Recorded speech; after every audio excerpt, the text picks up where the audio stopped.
It Oh just my God. Imagine, okay, let's say if Skeleton Crew did exist before that, what would you take as inspiration? Oh, this is such a good question.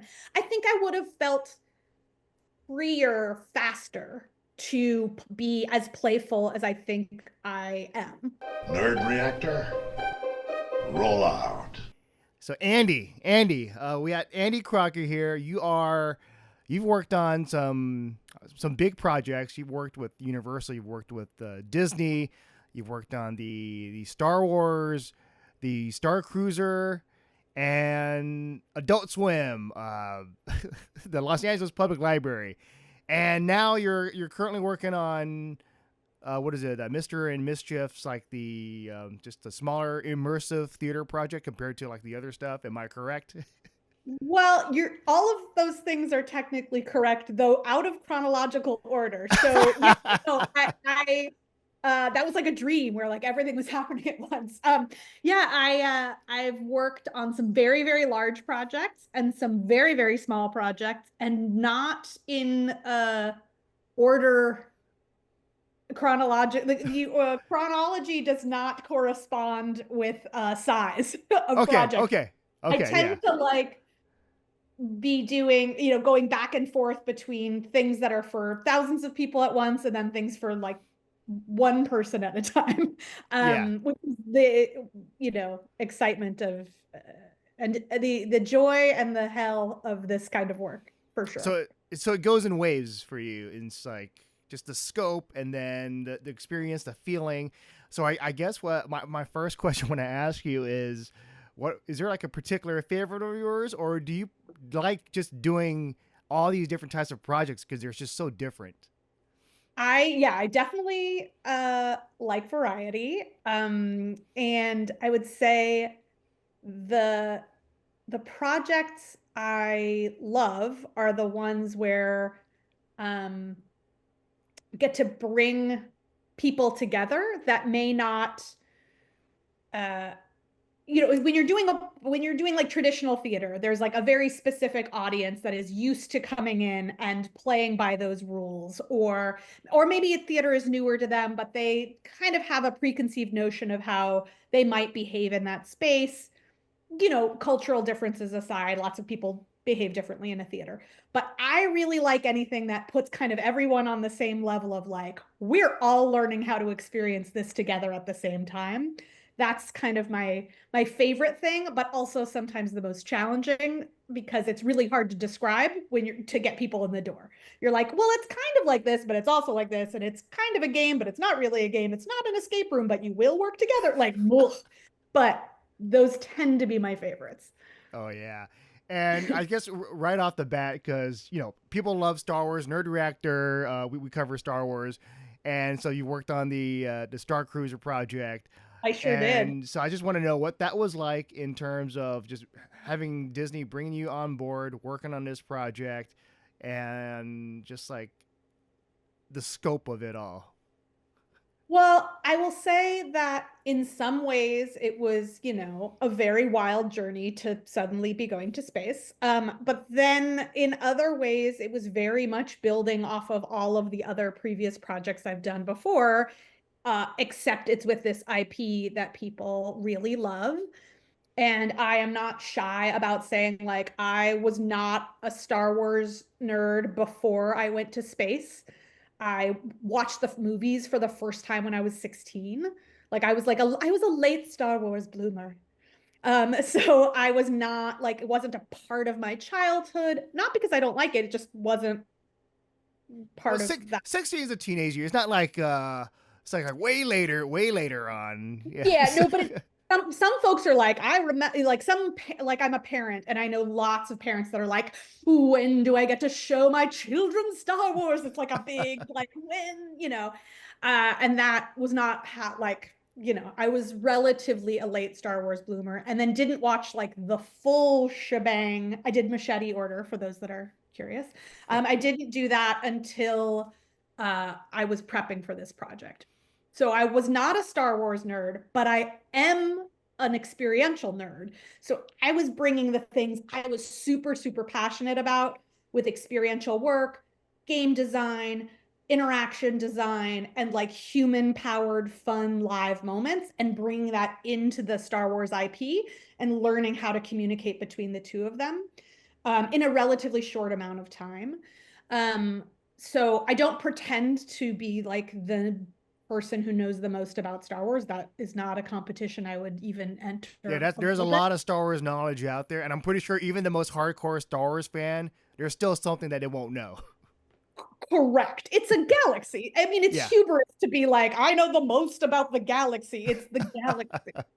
So, yeah, so I would say, I mean, you just asked me like what was it like, and then I just started rambling. But what I would say is I got a phone call that was like, would you like to go to space to make a Star War? And when that phone call comes in, even if you are, you know, going across the country in a time where it was very difficult to do so, we were just not even coming out of COVID. There wasn't a vaccine available for kids, and I had a 5-year-old. But like when Star Wars calls, you gotta say yes, especially when it's like we need your specific expertise to go to space and help help figure out how to design and direct performances in this new, hard to explain experience.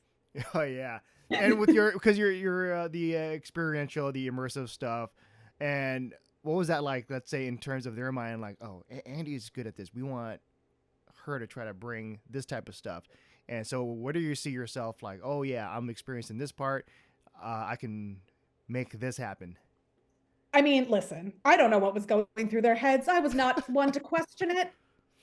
No, I mean, they had seen my work before, so it wasn't like an unknown quantity. I would say, in fact, actually, that's part of why I was saying, like, oh, it wasn't that like I'm now making a big shift to go to small work. Lots of folks at Disney had seen my more personal, small scale experiential work before this even happened. Some of it being on Zoom during full on lockdown. We did an immersive interactive experience over Zoom with the Warehouse Theater. And so they had seen that before, so they knew what they were getting into, which is shenanigans. I am like to make shenanigans happen. So I knew that my expertise would probably be best used in those. I like to call it like a passing the baton between scripted and unscripted materials and helping those actors be able to connect with the guests in authentic, real ways that both supported the structure of the show that needed to happen, but also created these sort of like never before, never again moments in real time with real guests, which is really hard when there is a lot of facts about the galaxy and not everyone has the same, like we talked about, like knowledge base. Uh, you don't want to break the galaxy. So that's where I believe my expertise and you know many people work on that project. And Yeah. so you know I that's the part that I know I was brought in for, that I feel really good about. And you know, if you're like, my favorite part was the holocron, I'd be like, I am so glad that was not me. Good, you know. So if your favorite part was, you know, I loved the moment where, you know, I got to help Ray figure out how to get past a stormtrooper. Like that was some stuff that I worked on. Yeah. So just story elements that just helps with expanding the experience with the players or the users, whatever you want to call it, like the guests. The guests, And, I like it. and I think like what makes me sad is like the whole project. It's it's no more. There can be like many factors that you can say, whether it's cost or whether it's just being there for like the weekend and that's it. But I think like there's something about it, just creating this world that is very ambitious, and just having so many people just come together in one small place or one hotel just to do something I think would be like really cool. Yeah, it was a great project. Again, like I am not one to weigh in on, it's opening or it's closing. Um, there are plenty of people who have plenty of opinions on how and why, and a lot of, as we like to call it, like armchair Imagineering. Um, Lots of opinions. I don't have any that I love to share, but I can say like some of the most magical moments were the things you can never take a picture of. And that's, they were personal and they were impactful and they were magical and the technology was incredible. Uh, but a lot of the stuff is just, um, uh, uh, it lives on in sort of memory and legend, and that's kind of great too, I Oh think. yeah. And I guess after working on this, is there a specific like Star Wars thing that just like makes you excited? Like, oh, I love this about Star Wars now. Oh my gosh, this is a great question, and I wish more people asked me this. So, uh, one is that I came to really appreciate. I think I came in with some preconceived notions about um, the intensity of the fandom and feeling like, oh, I can't be a part of it because I'm a late bloomer, right? I was like, I always felt like I'm going to be a forever outsider in this galaxy because I can't compete. I don't know the difference between basic and Huttese. I didn't even know that, but now I do. But like I I In felt terms like, of oh, the visuals or the language, or I didn't even know those were words oh, before. okay.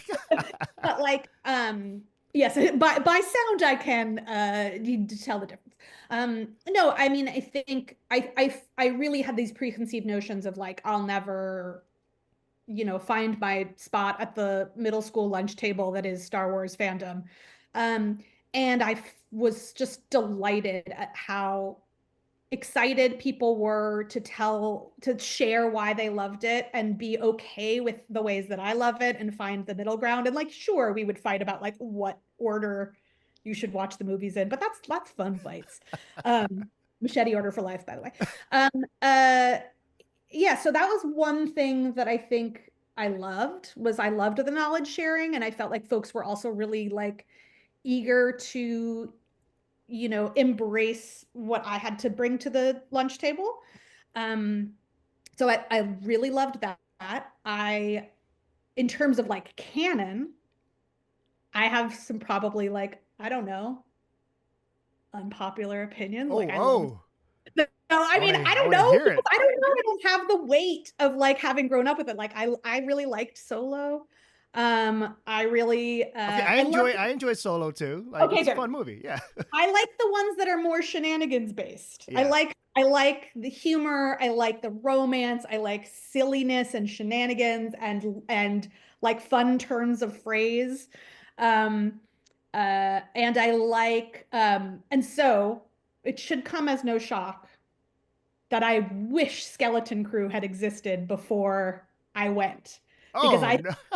the Skeleton Crew for me was like, oh, I found my Star Wars. It's over Yes. here. Skeleton Yes. Crew.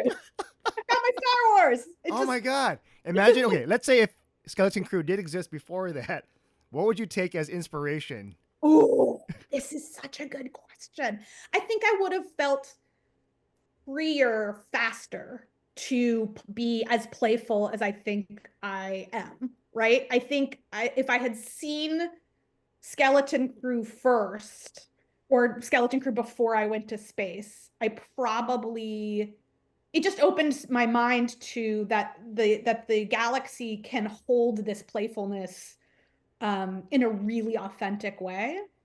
Now this is just becoming a Skeleton Crew podcast, and I am here for it because I could talk about Skeleton all Yes. day. Yeah. No, I Um, can too because after watching Skeleton Crew, I went to rewatch Treasure Island, Treasure Planet, and I was like, look at the similarities with Long John Silver, but then you got Captain Silvo and Smee, the android, aka Captain Hook Smee, pirates. I think something about piracy and immersive interactive theater just plays well together. Absolutely. I think that there is something about the on board, like the sort of intrinsic, like, oh, I know how to play with this. Like, oh, I think I like, it just felt really natural to me. And I think it was also a way of like, I've never understood like people that are like, I love the stormtroopers. I'm like, what? No. I mean, obviously I know that inside each helmet is like a person, and we've gotten to know that through amazing characters and stories. Yeah, I think, yeah, this is a very long answer, but like my Star Wars came after I got back from space. But obviously, like, love a Wookiee, love a droid. Like, I'm not a monster. Obviously, they're wonderful. I even like love an Ewok, and I love a holiday special. Don't at me. I think the holiday special is kind of it has that charm, It's like Oh, like it is what it is, but it's still it's crazy. It's out there. It's like, what is happening? It's a variety show. it is a heaping trash pile of joy. I love it so much. But I also like when you are working on a Star Wars IP, high profile, like so much pressure. Like, I'm not gonna come on to Starcruiser and be like, hey everybody, you know what I want? Like more absolute insanity. Like that's not a winning pitch. Really? So, Why not? Insanity sounds great.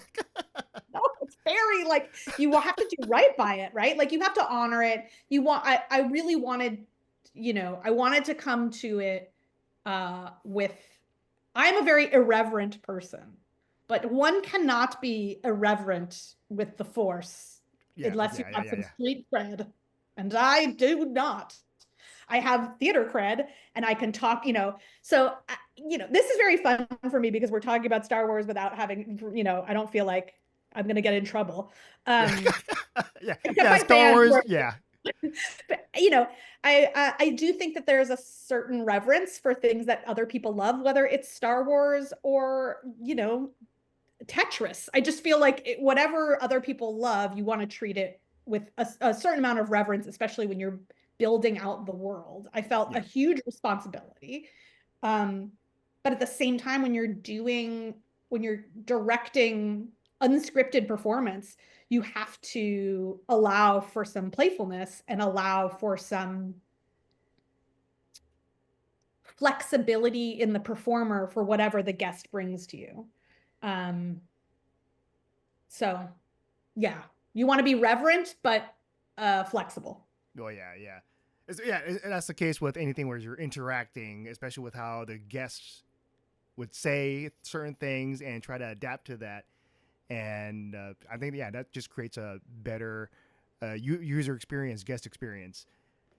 Right. And you can't let it, but with an IP though, you can't let them completely, not to use a ridiculous analogy, drive the ship, because you're dealing with hundreds of people that are all driving at the same time. So you have to have a little bit more of a heavy hand. And you also, you're not going to like make Yoda, I don't know, tap dance. Like you used to. Wait, no, you're not going to do that. Like I think there is a video of Yoda out there behind the scenes of him dancing. Yeah, I was like, I can't think of an example because I feel like I'm going to be wrong. But it's like, is it? But there's it's like someone's making it. But I think there's Yoda dancing out there. There's a video. I should send you a link. Yes, please do. And then also the world of Star Wars fan films. There's so many too there where, like when you mentioned about Stormtroopers, how like Stormtroopers, people are a fan of Stormtroopers, but then there's like one that's kind of like cops. Like, what if Stormtroopers had their own show called Cops, but it's called Troopers? And there was one where they went into was it Luke's Uncle Owen's place, and then Uncle Owen and Aunt Beru, they're like arguing, and so the troopers come and they try to like stop the fighting between the two, and it turns out like they were the cause of blowing up the place instead of the actual stormtroopers. And then the stormtroopers are like, Troops is filmed on location with the men of the Imperial Forces. It's crazy. That's some Star Wars propaganda situation, and I don't know how I feel about it. I have complicated feelings. I also would like to call out like it just like personally, like it's amazing to me that I was like, yes, I know all of the things you're saying right now, where in 2020 I'd be like, no, I'm not a Star Wars guy. And I think that that speaks to the project, but I also think it speaks to what I was saying before of just like, it's amazing how many ways into it there are, that now I could follow that description, be like, yes, I know what you're talking about. That's how. Yeah, but then I'll send you that link so you'll be like, wait, maybe this is not propaganda. I feel like I'm on these guys' side now. Yeah, I'll send it to you. I guess, I mean, I know you're supposed to be interviewing me, but now I have a question for you, which is like, do you feel like other fandoms, if I had gotten assigned to go become an expert on Doctor Who or Star Trek or Harry Potter, I guess this is just like a philosophical question, is like, does it just take the motivation of diving in to feel at home in those universes, or are there some that are more impenetrable than others? Like, I know I would probably love Doctor Who. It just feels overwhelming because there's like 58,000 years of material. And I'm that is a little, it's been, Doctor Who's been out for decades. And I think certain projects tend to be easier if it's smaller in scope, or whether it's just like one movie compared to 20 movies or thousands of episodes. For example, like One Piece has over 1,000 episodes and it's still going on. And very overwhelming. Yeah. So but in terms of the fans, like if I was coming in to do any IP as someone who has like a lot of knowledge about experiential design, game design, improvisation, and theater, but I didn't know anything about the IP, I feel like there'd be different flavors in the culture. There are different fandoms that have different flavors in terms of community, and I've experienced how different communities are in terms of just how they react to how you join in the community. Like for me, coming in as a newbie, some would be more welcoming, others would be like, nah. But one fandom I do want to talk about that I feel, for me at least, super welcoming is Supernatural. Oh yeah, they want you to. They're like one of us. Yeah. That, and maybe the Vampire Diaries. So amazing. Yeah. I never did Vampire Diaries, but I was a big Degrassi fan, and I feel like there was some because what's her name? I'm clearly a giant fan. Nina Dobrev, is that who's in Vampire Diaries? I've watched. I think I watched the first 3 seasons of Vampire Diaries. So what was it? What's the name? I think it's Nina Dobrev. Okay, I'm gonna Google. Is that allowed on this? Oh, podcast? Nina, her name. See, I'm bad at the some of the actors' name in that, but I think you're correct. Yeah, Nina, who plays the main character. Yes. See, now I feel like I'm the bad fan now because I don't know. No, well, because also here's the other thing. Again, like everyone comes with their like. If we were in a TTRPG game of this, like everyone comes with their tools. Mine, like I was in casting for 10 years. Yeah. So like. To me, I'm like, oh, it's that actor from that other, like I worked in TV, film, and theater casting for a long time. So I always am like, that person in the background was also. But what is it? Vampire Diaries, super cool community, and etc. And I think for you, if you were to, I think in the future, if someone were to ask you to join, would you feel like, I don't know, do I want to tackle this? Do I want to? I mean, I would feel 100%.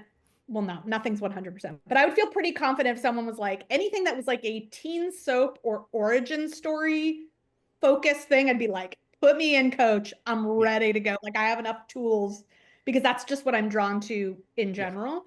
And so, like if it was like, Vampire Diaries is like, it's a teen soap and also they're vampires. Got it. Let's rock. Oh yeah. But okay, so Andy, I do want to talk about the projects you're working on now. Right. We're supposed to like talk about real things, not just Vampire Diaries. Yeah. And so what is it? I think are you currently working on something at the Bob Barker Theater?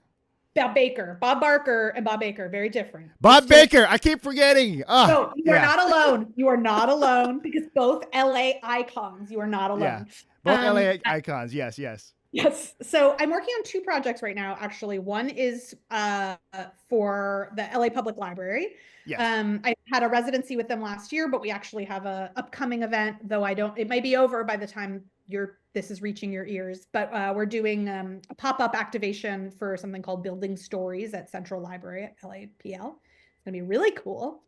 And then I'm also working with the Bob Baker Marionette Theater on this brand new show. And if you've never been to Bob Baker Marionette Theater, I don't know what to tell you. You I've gotta never go. been there. Oh my God, it's so And amazing. my friends, they just went recently for a D23 experience, and they're like, "Oh, it's so cool," and they love that. And then I was like, "Oh, I want to check it out. I want to check out whatever it is that's happening." Yeah. You kind of cannot go wrong. Like anytime that you're like, oh, and a lot of people are like, oh, I don't have a kid. Like, is it weird? It is not weird. Like my husband and I had one of our very first dates there, long before we even thought about having kids, because it is a magical LA institution. And it's, I don't want to give too much away, but it's really special and handcrafted, and it's just analog magic. It's just hardcore analog magic, handcrafted, whimsical, weird, and just a delight. And the project that I'm helping out with right now is I'm working as a creative facilitator because it's their first completely new show since I think 1981. Okay. Yeah. So And it's a gap. there's a big gap. Well, Yeah. and since Bob died as well, but even before Bob died, they were, they would use puppets they've used before, and kind of they put together these reviews, right? But this is the first one that's a completely new show. And so I'm working sort of almost like a dramaturg, kind of like a facilitator, working interdepartmentally between music and fabrication and creative direction, and kind of like with Star Wars, like I'm not a puppeteer, but I speak fluent weird artist. So like, because I am one. And so working in this new world, new to me, because I'm not a puppet person, but I love the world and I love getting to know that language. And it is also a very welcoming, awesome, creative community. Um, so yeah, whether it's like in space for like a bajillion people or in a small theater in Highland Park for, how I don't even know how many it seats, but it's not a lot. Um, it's the same. It's coming into a place and creating a shared language and making up big things together. Mm-hmm. And so, what is it for you that got you excited working with the marionettes and the puppetry? Like, oh, I want to do this. Well, that I would say, like, because I'm a fan. Like, I've been a fan. Like, I would say, like, the way people feel about other IP. Like, I've been coming to Bob Baker Marionette Theater before they were even in this space. They used to be in this other space for like years and years and years. So I've been coming there. I had my 30th birthday there. It was me and a 7-year-old having our birthdays there. Just a huge fan. I think it's just a force for good.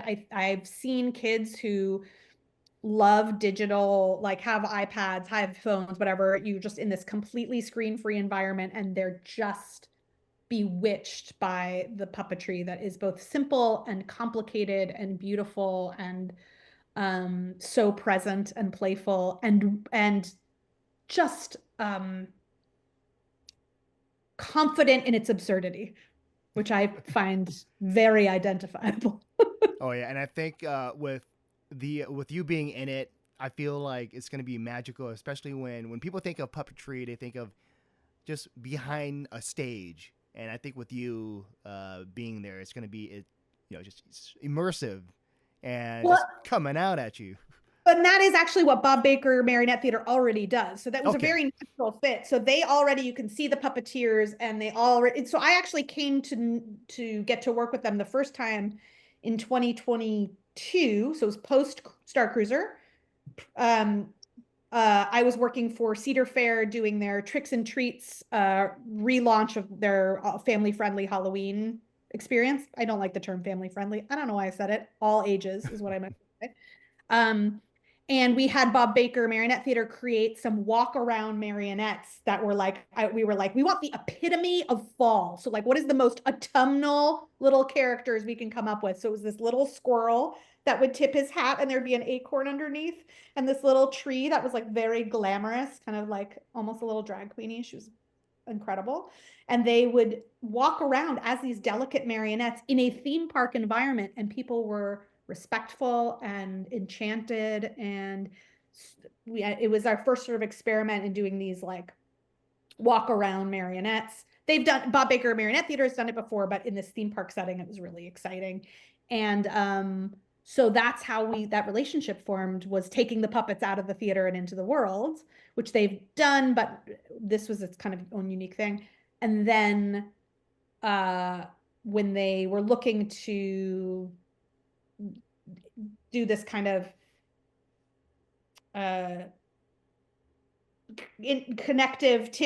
develop this connective tissue for this new show, they thought that I might be a good fit, and I'm so thrilled.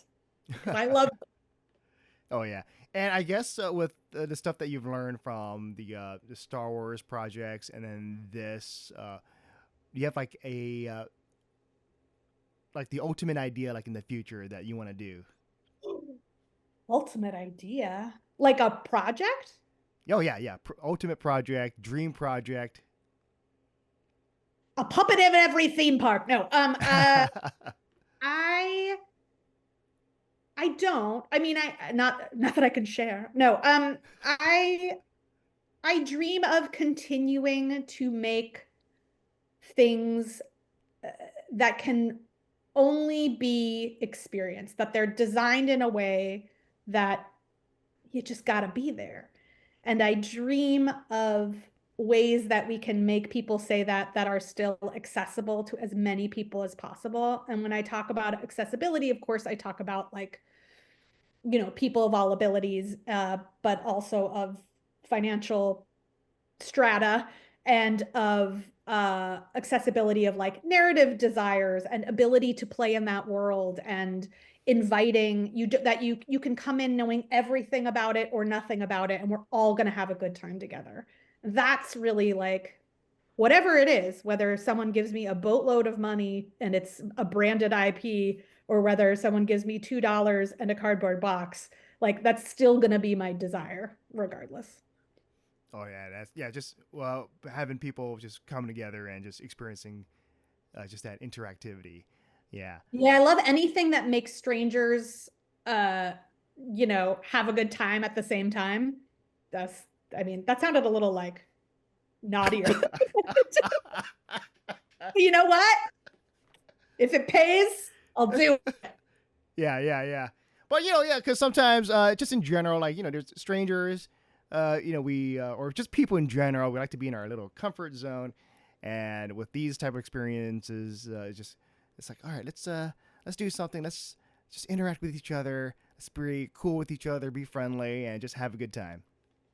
And set people up for success in those environments so that they can be braver in less structured environments talking to strangers. And like, um, there's a pretty intense loneliness epidemic that's happening right now. And I think we all need to take, baby steps towards talking to one another. And I think structured, caring environments that allow people to play pretend near each other at whatever level they're at. I mean, not to, I know we're not talking about the library project right now, but something I loved about the library project was that was, very private. It's in a library. It's quiet. We're not doing improv games loudly in the middle of a library. Like there's something very quiet about it, literally, and private, but yet because it involved people contributing to this ongoing story, people felt like they were alone together, and that it's a lot of our more introverted guests felt really good about that. So I think whatever steps we need to take to feel less alone, I think it can take all sorts of forms. Um, yeah, you could be in space, you could be in the Old West, you could be in a library, you could be in a puppet theater, you could be at your tabletop with a bunch of adventurers. It's all kind of going after the same thing, trying to scratch that same itch. Oh yeah. And Andy, I would love to chat with you forever, and I can, but Not now. I can see that timer. The timer. Yeah, the timer's ticking. But yeah, any last words you want to share before the timer goes to 0? You know, if you haven't watched the Star Wars Holiday Special, you should try to do that. Yeah, welcome me into your fandom. I'm ready to learn. All right, there you go. And with that, yeah, I'm John, Andy Crocker, and then check out all the upcoming stuff at the Bob Baker Marionette Theater and etc. And etc. is perfect. That's basically my resume is just like then etc.